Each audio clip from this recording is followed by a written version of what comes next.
Mi nombre es Sibila Bollmuth, soy profesora adjunta de farmacología de la carrera de medicina de la Universidad Nacional del Comahue.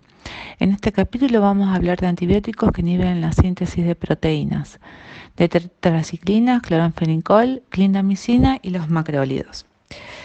Estos fármacos que inhiben la síntesis de proteínas de bacterias por su unión a los ribosomas interfieren con su función. Son activos contra una variedad de microorganismos, o sea, serían de amplio espectro. En su mayor parte son bacteriostáticos, pero unos cuantos son bactericidas contra ciertos microorganismos. Es frecuente ver resistencia a causa de uso excesivo de dichos fármacos. Por lo general se administran por vía oral.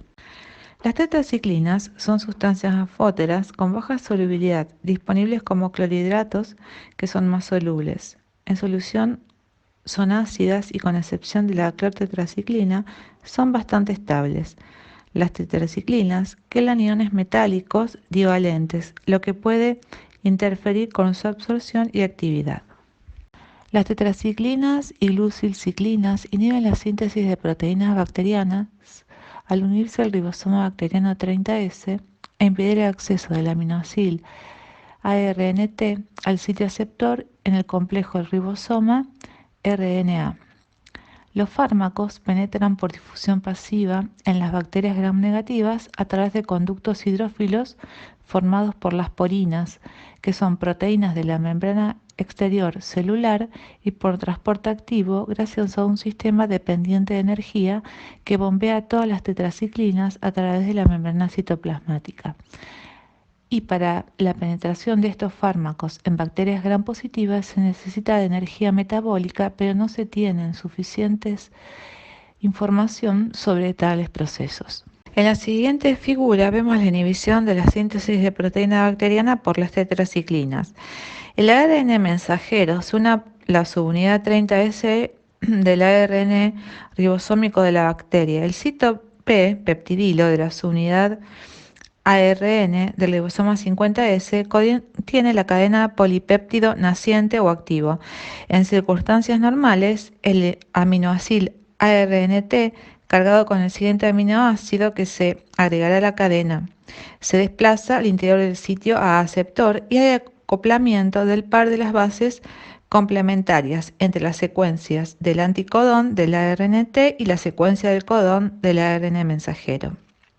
Las tetraciclinas inhiben la síntesis de proteína bacteriana al unirse a la subunidad 30S y bloquear la unión del ARNT al sitio A.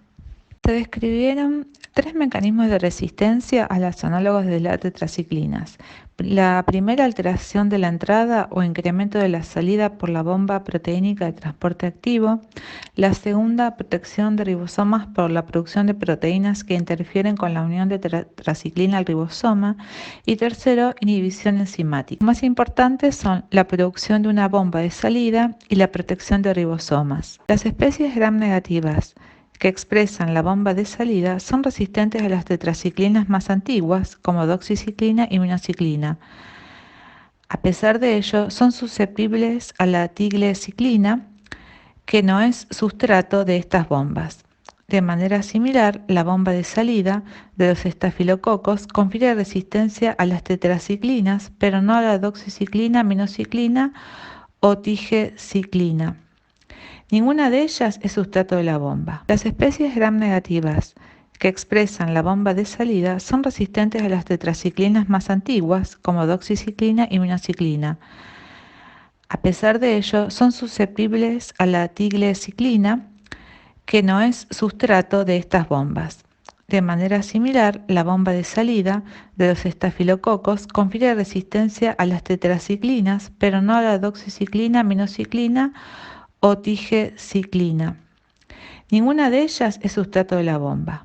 Actividad antimicrobiana de las tetraciclinas. Sabemos que son antibióticos bacteriostáticos de amplio espectro que inhiben la síntesis de proteínas y que son activas contra muchas bacterias gram positivas y gram negativas, incluidas las anaerobias, rickettsias, clamidias y micoplasmas, y contra algunos protozoarios como las amebas. La actividad antibacteriana de casi todas las tetraciclinas es similar, excepto que las cepas resistentes a este fármaco pueden ser susceptibles a la doxiciclina y aminociclina, todas las cuales son malos sustratos para la bomba de expulsión que media la resistencia. Las diferencias en la eficacia clínica para los microorganismos susceptibles son menores y se atribuyen en gran parte a las características de absorción, distribución y excreción de los fármacos individuales. Características farmacocinéticas. Las tetraciclinas difieren principalmente en su absorción después de la administración oral y su eliminación. Después de la ingestión, la absorción es casi del 30% para clortetraciclina, 60-70% para tetraciclina, oxitetraciclina, demeclociclina y metaciclina, y la 95-100% para doxiciclina y minociclina. Una porción de la dosis de tetraciclina que se administra por vía oral se mantiene en la luz del intestino, modifica la flora intestinal y se excreta por las heces. La absorción ocurre principalmente en la porción superior del intestino delgado y se altera por la presencia de alimentos, excepto doxiciclina y minociclina, con cationes divalentes, calcio, magnesio, hierro o aluminio, productos lácteos y antiácidos que contienen cationes multivalentes y por el pH alcalino. Hay fórmulas especiales amortiguadas de tetraciclina para su administración intravenosa. Las tetraciclinas se unen en un 40-80% a proteínas plasmáticas. Se distribuyen de manera amplia en los tejidos y líquidos corporales, excepto la aminociclina tiene una particularidad que alcanza concentraciones muy altas en las lágrimas y saliva, lo que hace útil para la erradicación del estado de portador de meningococo. Las tetraciclinas cruzan la placenta para alcanzar el feto y también se excretan en la leche. Como resultado de la quelación con calcio, estas se unen a los huesos y dientes en crecimientos y los dañan. Las tetraciclinas se excretan de manera principal por bilis y orinas. Las concentraciones biliares rebasan 10 veces a las concentraciones en sangre. Una parte del fármaco excretado en la bilis se reabsorbe en el intestino, se produce una circulación enterohepática, lo que puede contribuir al mantenimiento de la concentración sérica. La excreción de 10 a 50% de varias tetraciclinas se hace en la orina principalmente por filtración glomerular. Un 10 a un 40% del fármaco se excreta en las heces. La doxiciclina, a diferencia de otras tetraciclinas, se elimina por mecanismos no renales, no se acumula en forma significativa y no es necesario el ajuste de dosis en la insuficiencia renal. Las tetraciclinas se clasifican de acción breve, intermedia o prolongada. Las de acción breve, clortetraciclina, tetraciclina, oxitetraciclina. De acción intermedia, la metaciclina y demeclociclina. Y las de acción prolongada, doxiciclina y minociclina. Las reacciones adversas de las tetraciclinas pueden ser frecuentes y graves. A nivel del aparato digestivo producen náuseas, vómitos, dolor en epigastrio, coloración negra de la lengua por sobreinfección micótica, diarrea. Hay que tomarla con mucha agua por el riesgo de ulceraciones esofágicas. A nivel de los huesos y dientes se deposita formando quelatos con el calcio, por lo tanto interfiere en la osteogénesis. Por eso no hay que administrarla en el embarazo ni en niños menores de 8 años de edad. Es la edad en la que se produce la calcificación completa. Puede producir manchas color marrón, amarillo en los dientes. Efectos adversos a nivel de piel y mucosas, produce una fotosensibilidad, pero es rara con doxiciclina y minociclina. Luego de esta fotosensibilidad, luego de la exposición al sol, también se manifiesta con decoloración a nivel de las uñas y onicólisis, es decir, despegamiento de la uña del lecho ungueal. Además, puede producir un síndrome de hipertensión endocraneal benigno. Este síndrome de hipertensión endocraneal es una causa para suspender la tetraciclina. En cuanto a la toxicidad renal, tenemos que tener en cuenta que pueden producir acidosis tubular renal y otras lesiones del riñón que se producen por retención de nitrógeno cuando se administran tetraciclinas que están vencidas. ¿Cómo vamos a administrar las tetraciclinas? generalmente por vía oral, ya que por vía intravenosa producen tromboflebitis, y por vía intramuscular es muy dolorosa. Las tetraciclinas presentan interacciones medicamentosas, como ser con los beta-lactámicos, porque pueden antagonizar el efecto bactericida. Además, reducen la eficacia de los anticonceptivos orales, ya que tanto los anticonceptivos como las tetraciclinas experimentan circulación extraohepática. Su absorción disminuye con comidas y con antiácidos. Usos clínicos de las tetraciclinas o indicaciones terapéuticas. En las infecciones por Mycoplasma pneumoniae, clamidia, rickettsias y algunas espiroquetas, las tetraciclinas son el fármaco ideal. Pueden ser útiles en diversas infecciones por bacterias gram positivas y gram negativas, incluidas especies de vibrionis, cuando el microorganismo no es resistente.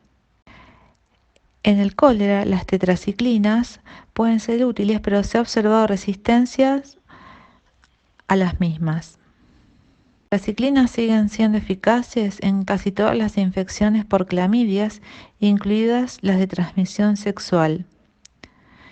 No se utilizan las tetraciclinas para el tratamiento de la enfermedad producida por gonococos, porque hay resistencia. Esquemas combinados se puede utilizar para tratar la enfermedad ulceropéptica gástrica y duodenal y la causada por Helicobacter pylori. No son eficaces para infecciones urinarias porque las concentraciones del fármaco activo en la orina son relativamente bajas. La ciclina puede erradicar el estado de portador de meningococo, pero a causa de sus efectos secundarios y resistencia a muchas cepas de meningococo, se prefiere la rifampicina.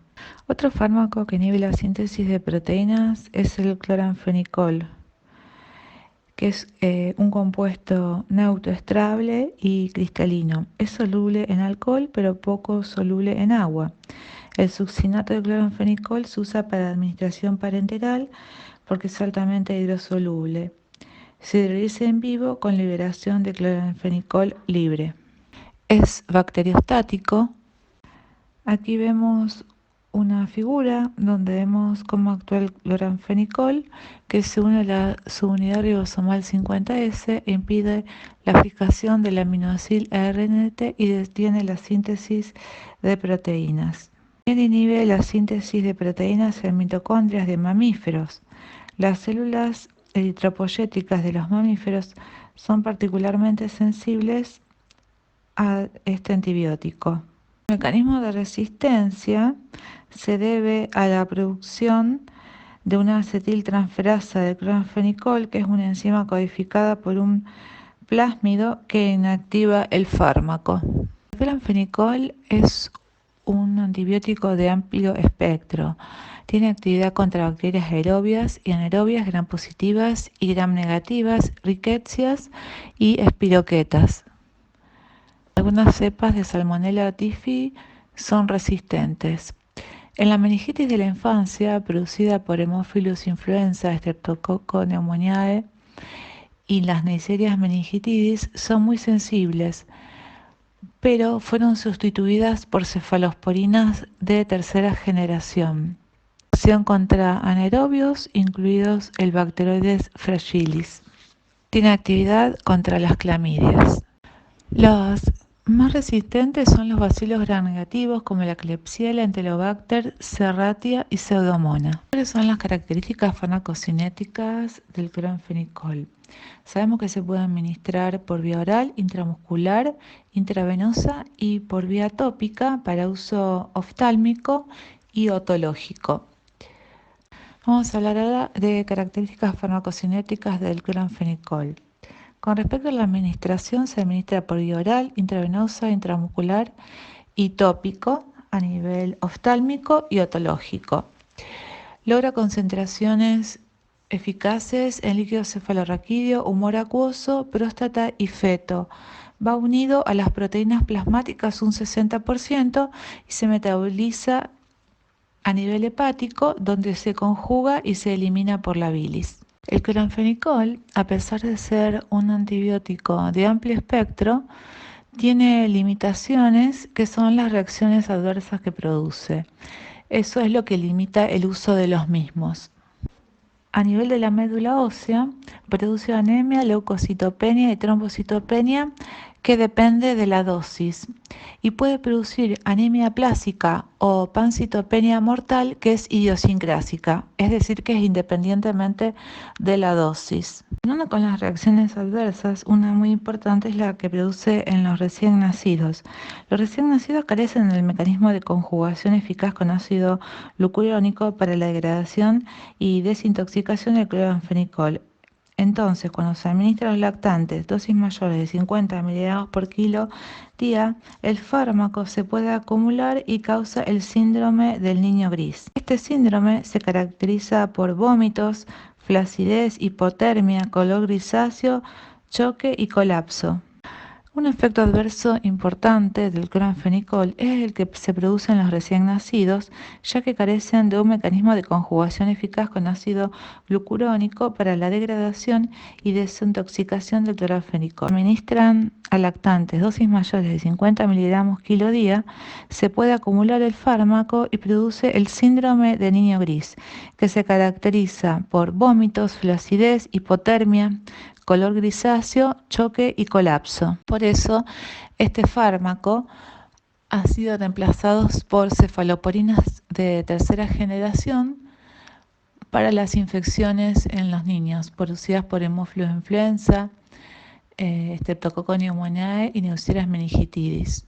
El uso clínico del cloranfenicol está limitado por la toxicidad potencial, fundamentalmente. El cloranfenicol es una alternativa de los antibióticos beta-lactámicos para el tratamiento de la meningitis meningocócica que ocurre en pacientes con reacciones de hipersensibilidad mayor a la penicilina o meningitis bacteriana causadas por cepas de neumococcos resistentes a la penicilina. Utiliza el cloranfenicol en forma tópica para infecciones oculares, dado su amplio espectro y su penetración en tejidos oculares, así como el humor acuoso.